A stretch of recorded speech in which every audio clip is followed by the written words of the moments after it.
Bonjour chers amis traders, aujourd'hui je vous propose d'étudier un outil particulièrement intéressant pour le scalping qui est le VWAP, donc VWAP VWAP qui signifie en anglais Volume Weighted Average Price, en gros le prix moyen pondéré en fonction du volume, et qui représente, comme son nom l'indique, un niveau de prix moyen pour lequel on a eu le plus d'échanges. Donc c'est le cas de cette courbe verte ici sur mon schéma. Donc en fonction de l'évolution dans le temps, on va avoir le niveau pour lequel il y a eu le plus d'échanges de prix sur la période qui nous intéresse.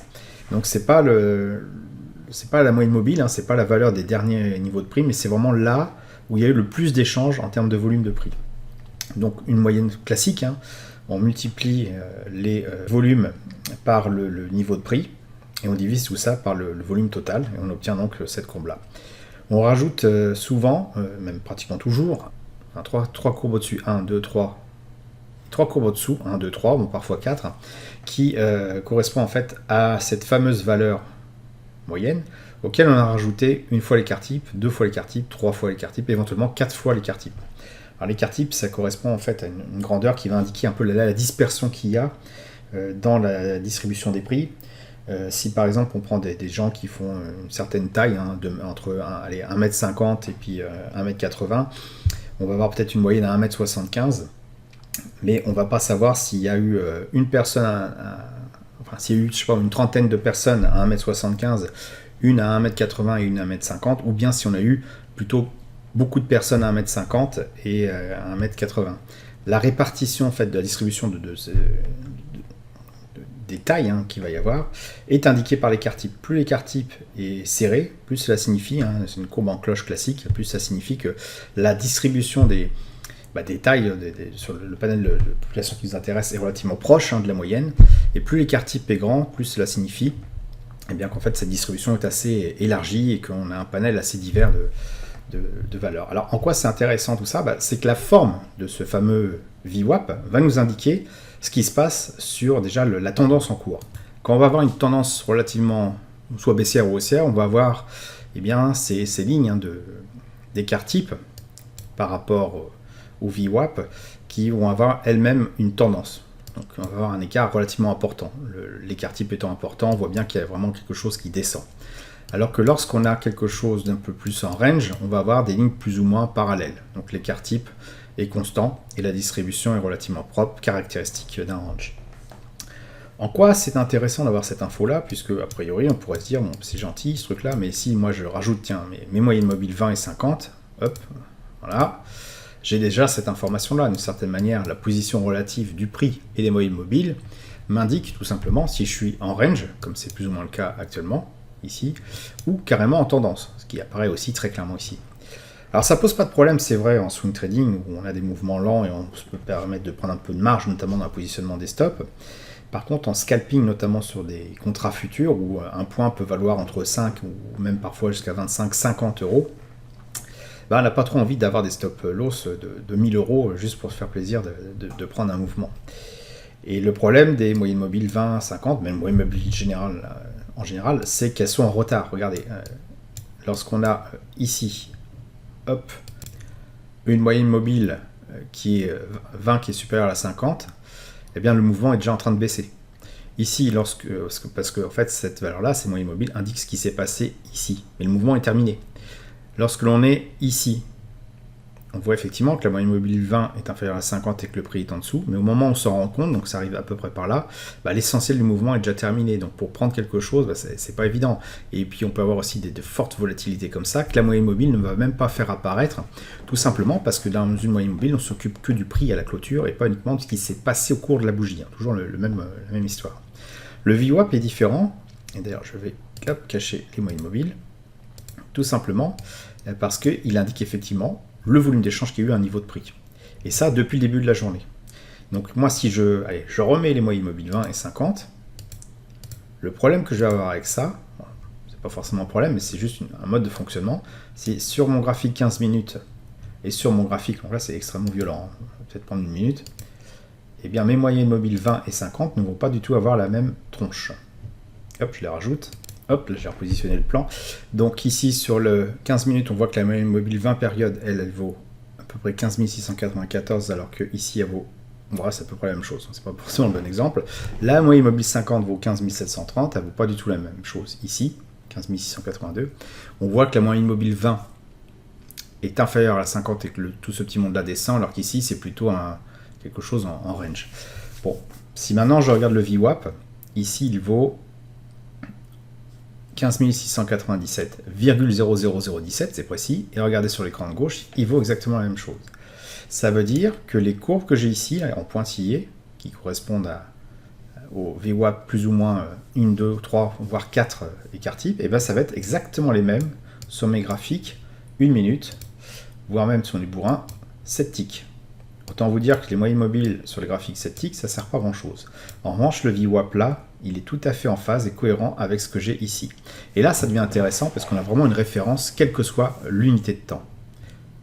Ainsi, si je regarde ce graphique, je vois très clairement, comme on l'a dit tout à l'heure, que les SD plus 1 et moins 1 ainsi que les autres sont parallèles. Et ça, je le découvre au fil de la journée, ça se passe comme ça. Voilà. Les courbes se font dans la journée.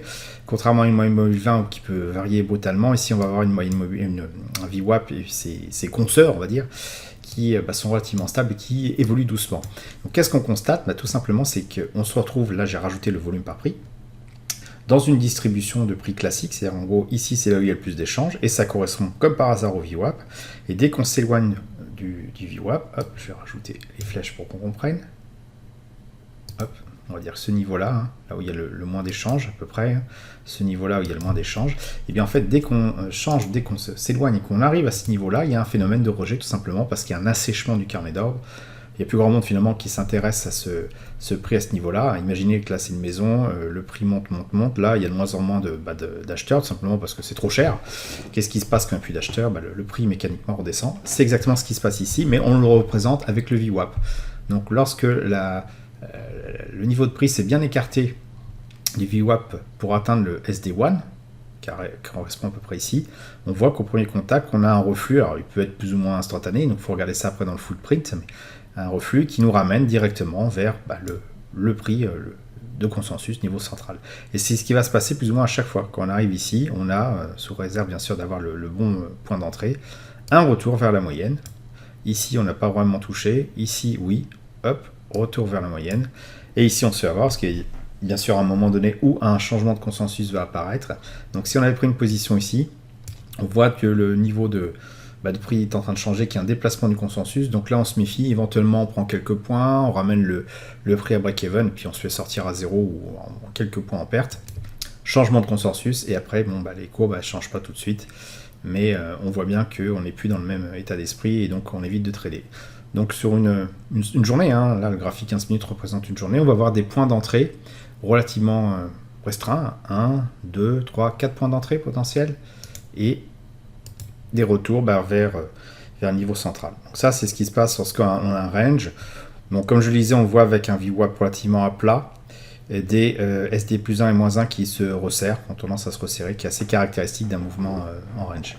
Si maintenant on cherche un autre mouvement vraiment beaucoup plus prononcé, en tendance, hop, c'est le cas ici, on voit donc que le VWAP, bien sûr, n'est pas horizontal, il a tendance à baisser, et l'écart type se creuse de plus en plus. L'écart entre le VWAP et les premières bandes, et bien sûr après les autres, puisque c'est le même écart type, s'accroît, ce qui caractérise vraiment un mouvement de décalage réel du prix.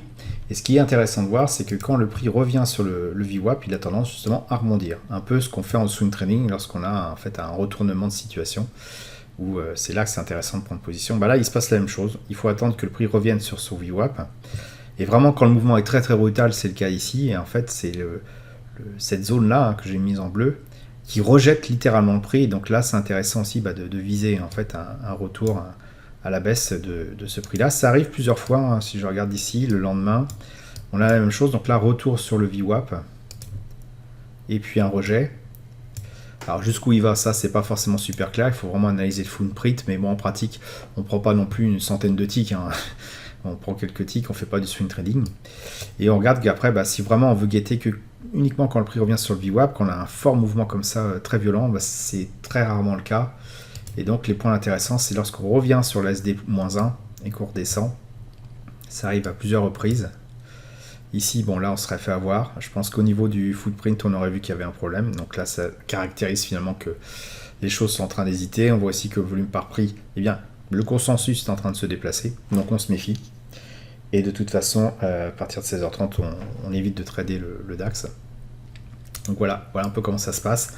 Le VWAP donne une espèce d'empreinte de la journée, ce qui va se passer a priori. On a une confirmation avec les volumes par prix. Et en scalping, contrairement justement au swing trading, on ne prend pas du tout les mêmes options.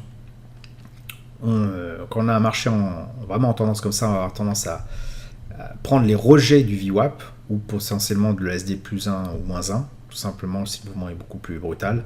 Alors que sur les mouvements en range, ce qu'on va plutôt avoir tendance à chercher, c'est un peu du ping-pong, quoi, du billard, pof. Voilà, on revient ici, hop, on revient ici. Voilà, c'est un peu ce genre de choses qu'on va chercher là. Il ne faut pas non plus beaucoup de trades pour arriver à être gagnant. À 5 € le point, si on prend une position un petit peu plus lourde, de contrats sur le mini DAX, ça suffit pour faire quand même suffisamment d'argent sur le mois. Ce qui est important de voir, c'est d'associer tout ce qu'on vient de voir ici, tout ce qu'on a vu auparavant avec ça, et de voir que lorsque l'on zoome dans une unité de temps plus rapide, donc ici, hop, je ne sais pas si je vais avoir le graphique pour aujourd'hui. On va regarder ça. Ah non, 20 juillet, ça peut être un peu loin. Donc si on zoome ici, ce qui est intéressant de voir après, c'est le footprint et de voir quand on a potentiellement le plus haut qui apparaît. Et ça, on le voit avec un volume par prix qui devient très important dans une bougie. Je vous invite à revoir l'article, le mécanisme d'enchère qui va détailler tout ça en détail, qui va vous indiquer effectivement qu'à un moment donné, on va avoir à apparaître des décalages entre acheteurs et vendeurs, et c'est là potentiellement que c'est intéressant de se positionner. C'est vraiment le footprint qui va donner le moment où appuyer sur la détente. Par contre, c'est le graphique avec le VWAP, donc un petit peu plus long terme, qui va vous donner le contexte pour intervenir. Et clairement, notamment lorsqu'on est dans un range, si vous vous mettez à acheter là parce que ça commence à augmenter, il y a énormément de gens qui font ça, clairement vous vous faites avoir.